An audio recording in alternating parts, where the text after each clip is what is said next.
રાજકોટ શહેરમાં સંગઠિત ગુના આચરતા આપરાધિક તત્વો વિરુદ્ધ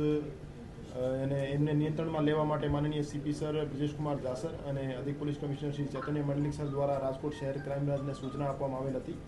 આ સૂચના અન્વયે ક્રાઇમ એસીપી શ્રી ભરત બસિયા સાહેબ, પીઆઈ શ્રી ગોંડલિયા સાહેબ, પીઆઈ શ્રી ડામોર સાહેબ, પીઆઈ શ્રી જાદવ સાહેબ અને પીએસઆઈ શ્રી સીબી જાડેજા સાહેબ દ્વારા મહેનત કરી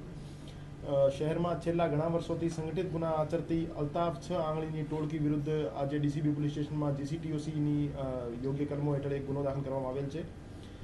આ ટોળકીમાં 6 સભ્યો વિરુદ્ધ 2016 થી 2026 સુધી કુલ 46 ગંભીર પ્રકારના ગુના દાખલ થયેલા છે, જેમાં લૂંટનો 1 ગુનો, મર્ડર અને અટેમ્પ્ટ ટુ મર્ડરના 2 ગુના, રાયોટિંગના 5 ગુના,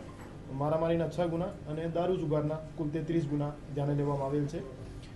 આ જે ટોળકી છે એમાં કુલ 6 સભ્યો છે, જે પૈકી 5 જે સભ્યો છે એ ક્રાઇમ બ્રાન્ચના કબજામાં છે અને એ જે 5 સભ્યોને જેને હસ્તગત કરવામાં આવેલ છે એના નામ છે તોસિફ ઉર્ફે બાગો રહેવાસી જંગલેશ્વર, ઇમરાન બેલીમ રહેવાસી જંગલેશ્વર, અશોક ગોવિંદભાઈ સિંધવ રહેવાસી અંબેડકર નગર,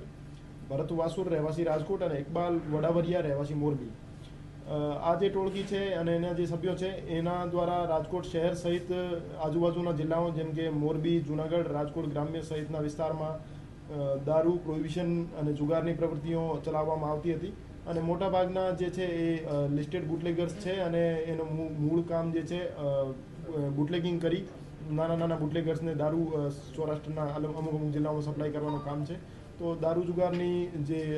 બદીઓ છે એને નિયંત્રણમાં રાખવા માટે આ જે ટોળકી વિરુદ્ધ જીસીટીઓસી દાખલ થયેલી છે એ દાખલારૂપ એને સાબિત થશે અને આવનાર ભવિષ્યમાં પણ જે બીજી ટોળકીઓ રાજકોટ શહેરમાં એક્ટિવ છે એના વિરુદ્ધ જીસીટીઓસીની કાર્યવાહી કરવામાં આવશે। ફરાર આરોપી કોણ છે એના વિરુદ્ધ કેટલા? અલ્તાફ 6 આંગળી નામનો આરોપી જે છે એ ફરાર છે। એના વિરુદ્ધ મોટાભાગના પ્રોહિબિશનના ગુના દાખલ થયેલા છે અને અત્યારે પણ પીસીબી અને એક રાજકોટ ગ્રામ્યમાં ગુનો દાખલ થયેલો છે જેમાં એ વોન્ટેડ છે, એના કારણે એ અત્યારે અમારી પકડથી બહાર છે, પણ એને ઝડપથી અટક કરવામાં આવશે। સાહેબ, આ સૌરાષ્ટ્રના સૌથી મોટા બુટલેગરો કહેવામાં આવે છે, તેના ઉપર તો ભાઈ કયા દારૂના ગુનાઓમાં લોકો પકડાતા હતા?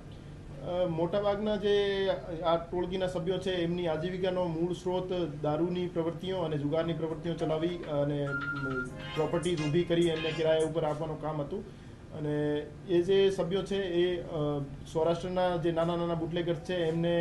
દારૂના જથ્થાઓ સપ્લાય કરતા હતા। એ ટોળકી વિરુદ્ધ જીસીટીઓસીની કાર્યવાહી થવાથી સૌરાષ્ટ્રમાં દારૂની પ્રવૃત્તિ પર અંકુશ લગાવવામાં પોલીસને મદદરૂપ થશે।